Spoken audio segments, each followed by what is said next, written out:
We're here at the 2007 Ponoka Stampede, and I'm joined by Carolyn Dawn Johnson, and you're just about to get set to go on stage. And how have you been enjoying yourself so far since you've been here?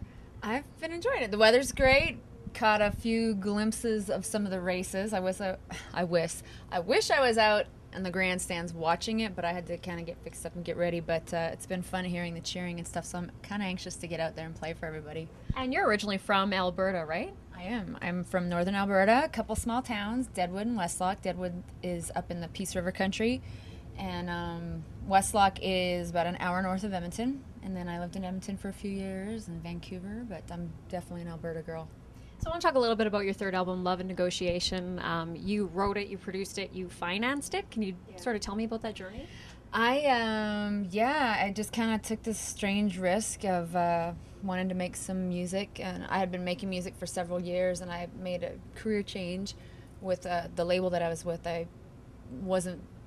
We kind of just weren't on the same path anymore, and you just kind of know when you need to change. So I left my deal there, and then made a new record. I just decided I still wanted to make music. I just got to do it myself. So I kind of did it myself with a lot of peer support and friends and stuff, and just thought, well, let's see if I can land it somewhere, you know?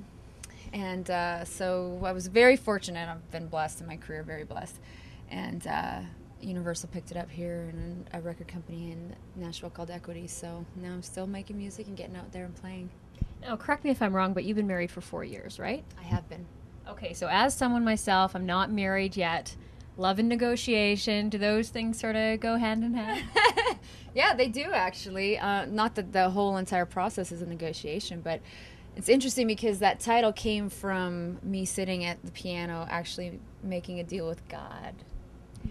I was sitting there playing, and I'm not particularly sure what my deal was at that time, but I started thinking about negotiation, man. We're always making deals. We're always making deals with our kids, trying to get them to eat their plate. I don't have any kids, but I know what it's like babysitting my nieces and nephews.